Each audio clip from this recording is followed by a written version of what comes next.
অঞ্চল তৃণমূল কংগ্রেসের পক্ষ থেকে আয়োজিত হলো 100 দিনের কাজের বঞ্চিত শ্রমিকদের সহায়তা কেন্দ্র। দীর্ঘদিন যাবৎ বকেয়া পাননি শ্রমিকরা। এ বিষয়ে কেন্দ্রকে জানানো হলেও কোনো ফল মেলেনি। সম্প্রতি মুখ্যমন্ত্রীর ঘোষণার পর মঙ্গলবার রাজনগরে তৈরি করা হয় সহায়তা কেন্দ্র। 100 দিনের কাজের বঞ্চিত শ্রমিকদের সহায়তা কেন্দ্র আয়োজিত হলো রাজনগরে। রাজনগর অঞ্চল তৃণমূল কংগ্রেসের পক্ষ থেকে 100 দিনের কাজের বঞ্চিত শ্রমিকদের সহায়তা কেন্দ্র আয়োজন করা হলো রাজনগরে। কেন্দ্র সরকার 100 দিনের কাজের শ্রমিকদের বকেয়া টাকা দীর্ঘদিন ধরে আটকে রেখেছে। এর ফলে সমস্যায় পড়তে হচ্ছে শ্রমিকদের। রাজ্য সরকার কেন্দ্রকে এ বিষয়ে বারবার নিবেদন করলেও কোনো ফল হয়নি।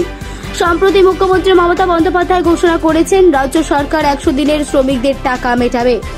এরই পরিপ্রেক্ষিতে অন্যান্য জায়গার পাশাপাশি রাজনগরেও একটি সহায়তা কেন্দ্র করা হলো মঙ্গলবার। এলাকার যেসব শ্রমিকরা 100 দিনের কাজ করেছেন অথচ মজুরি পাননি, তাদের নথিপত্র জমা নেওয়া এবং আবেদনপত্র পূরণের কাজ করা হলো। আজকের এই সহায়তা কেন্দ্রে উপস্থিত ছিলেন তৃণমূল নেতা পরিমল সাহা, এছাড়াও ছিলেন গাফফার খান, গোপাল ধীবর, ধ্রুব কুমার ধীবর, আদিত্য সাহা সহ অন্যান্যরা। এ বিষয়ে তৃণমূল নেতা গোপাল ধীবর বিস্তারিত জানালেন। কাজের মজুরদের সহায়তা কেন্দ্র শুরু করেছি, যে সহায়তা কেন্দ্রে 2 বছর থেকে আমাদের 100 দিনের কাজের মজুরদের যে পারিশ্রমিক সেটা কেন্দ্র সরকার দ্বিচারিতাভাবে বন্ধ করে রেখেছে, আমাদের রাজ্যকে বঞ্চিত করেছে।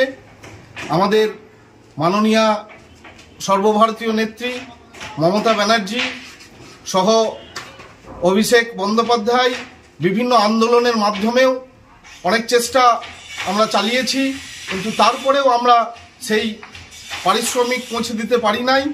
তাই আমাদের মাননীয় নেত্রীর উদ্যোগেই আমাদের যে 100 দিনের বঞ্চিত শ্রমিকরা তাদের আর্থিক সহায়তা আমাদের দিদি ঘোষণা করেছেন যে তাদের টাকা পৌঁছে দেবেন 1 মার্চের মধ্যেই।